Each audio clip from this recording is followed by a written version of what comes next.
Respected Swami Gautamanand Swami Jnanananda Swami Bodhamayanand Justice Chada Kodandaram, Honorable Judge of the High Court, Sri Raka Sudhakar, Sri A.S. Murthy, Sri Venugopal Reddy, other monastic members of the Ramakrishna Math faculty of the Institute, my dear youngsters who are all watching this program. I am really delighted to participate in the 21st Foundation Day celebration of Vivekananda Institute of Human Excellence. In fact, I was very eager to come for today's function, to be in Hyderabad. We have practically planned in spite of pandemic because it's since last 7 months I've been to Hyderabad. I thought we should make a beginning with this function. But the medical advice is not to go for travel immediately, and that too, I have the parliament, which is going to begin from 14th of this month. You are all aware that I have dual responsibility of not only Vice President, but also Chairman of the Upper House of India, Rajya Sabha. Because you all know that actual will be more inspiring and thrilling than virtual. But what is the factual situation? We are all aware that you can't meet and greet and talk to people directly in view of the guidelines issued and also in view of the severity of pandemic in these parts of the country. But I am happy to note that this Vivekananda Institute of Human Excellence has completed 20 years of dedicated service in the pursuit of human excellence. I would like to applaud the Institute for having trained people from different walks of life, youth, students, teachers, government employees, employees of public undertakings, corporate bodies, and professionals like engineers, doctors, and others. I'm told the chief aim of the Institute is to instill faith in oneself and impart nobler values of life and life-giving strength to enable individuals to lead more fulfilling spiritual lives based on moral, ethical, and eternal values. Such training, motivation is very much required for every person. And I am also happy that the Institute is named Human Excellence. You have to bring out the excellence in every individual, and so that they can excel in their life and make the country excel among the Committee of Nations, and also make the human beings excel in order to help and continue peaceful living together, sharing and caring world. That should be our ultimate aim. Peaceful, sharing and caring world. This is what Swami Ramakrishna Ji has said. This is what has been preached by Swami Vivekananda also. So this is very much necessary. I'm happy to note that the Institute is celebrating its Foundation Day today, the 127th anniversary of Swami Vivekananda address at the Parliament of World Religions tomorrow. In spite of the exigencies of the pandemic that has disrupted different facets of our life. 2018, I myself had the good fortune, I can say, of speaking at the Historic Art Institute of Chicago, the place where Swami Vivekananda delivered his legendary speech in 1893. It was this famous speech by Swamiji that drew the world's attention towards India and its rich heritage.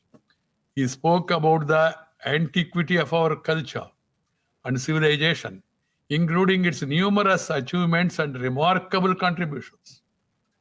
He explained what is Hindu. It was Swami Vivekananda who highlighted the importance of the ancient Indian philosophy of Vedanta and the spirit of universality, tolerance, and acceptance that underpins ancient Indian thought. Swami Vivekananda's journey to Chicago in the winter of 1893 is also symbolic of the journey that the Hindu philosophical thoughts have made to lands far and wide across the world.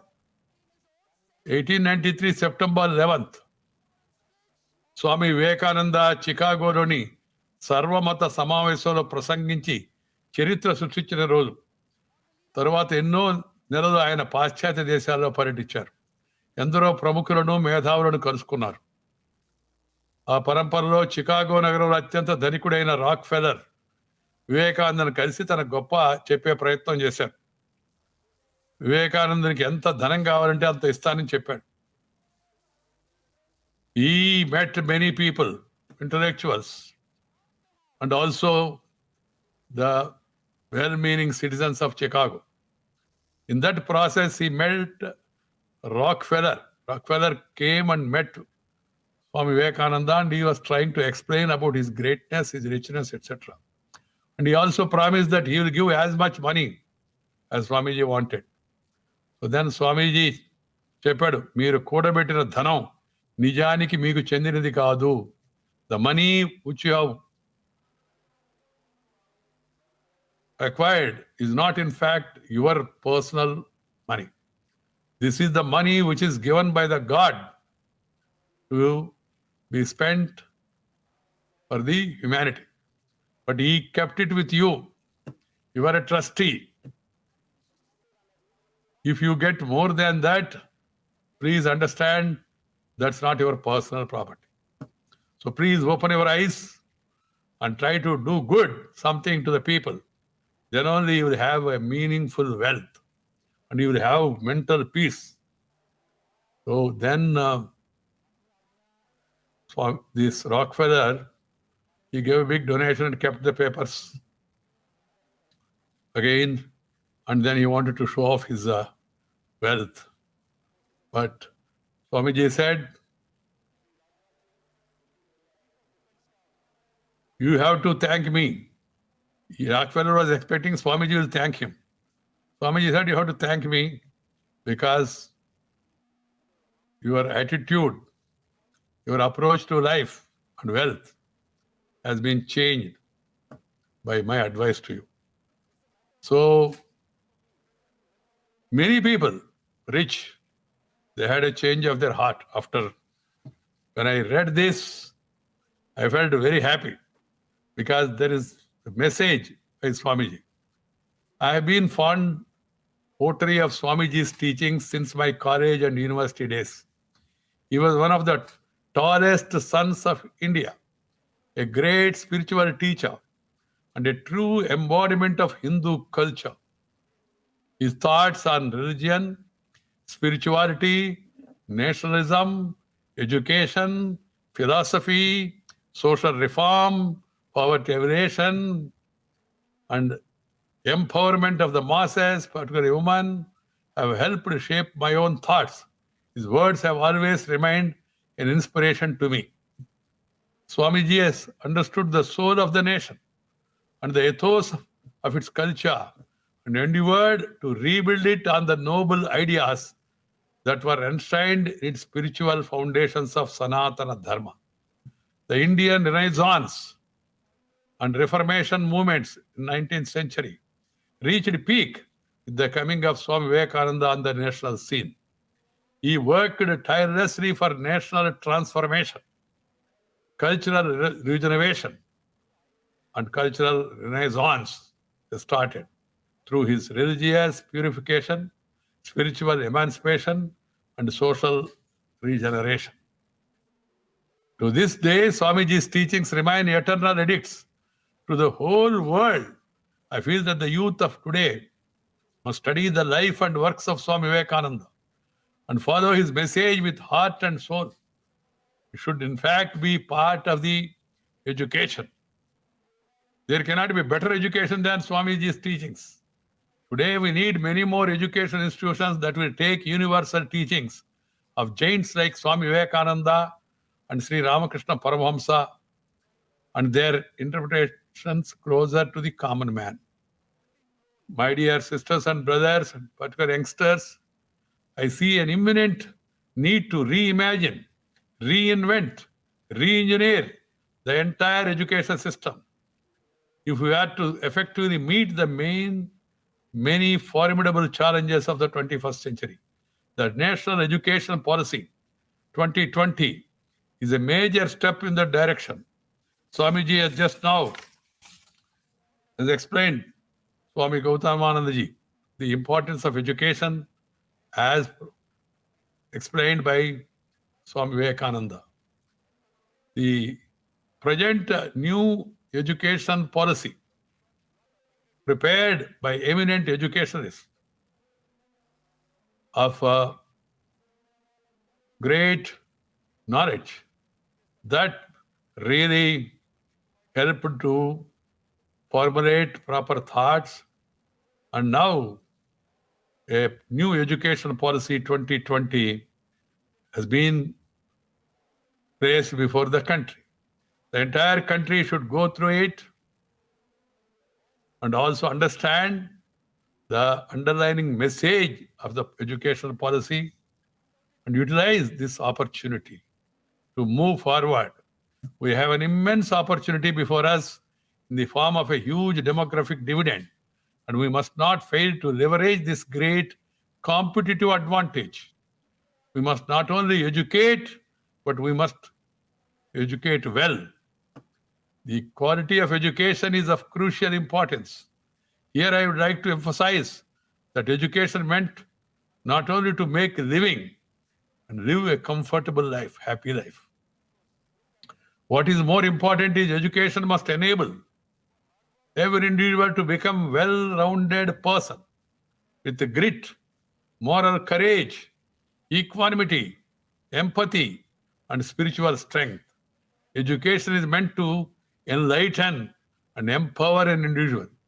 Education is not for employment alone. We need holistic education. We need to adopt a multidisciplinary approach as National Education Policy 2020 has suggested. We need to foster innovation, encourage entrepreneurial ability, and deeper awareness of our country's rich heritage. In the words of Swami Vivekananda, whose message the Institute primarily spreads, what we want is Western science coupled with Indian Vedanta. The basic objective of education must be life-building, man-making, character-making, assimilation of ideas that Swami Vivekananda envisioned.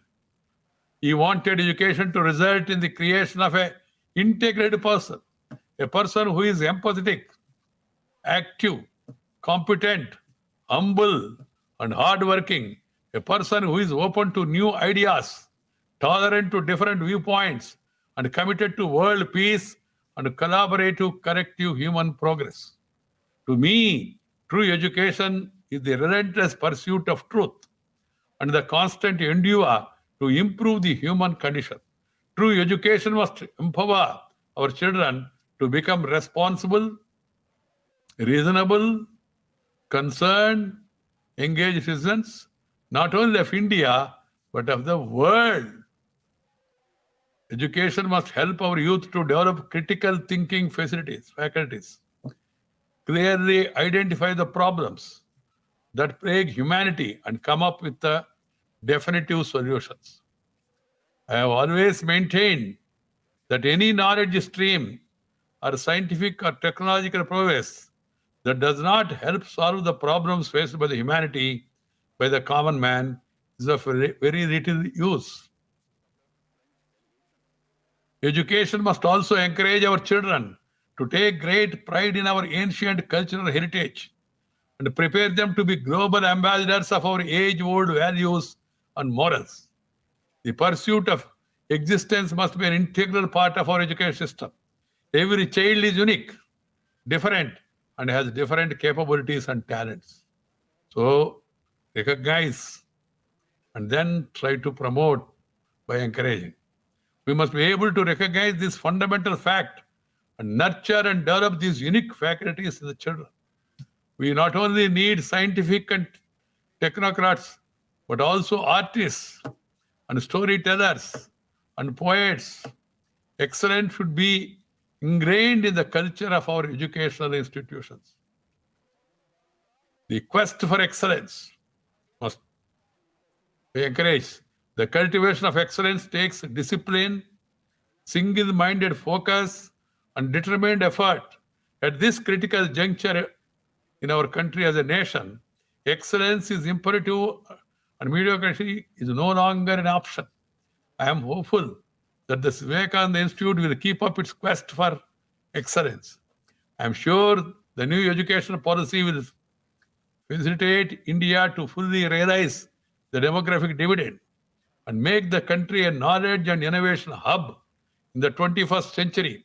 I am hopeful that excellence will be the guiding, overreaching principle in whatever we do.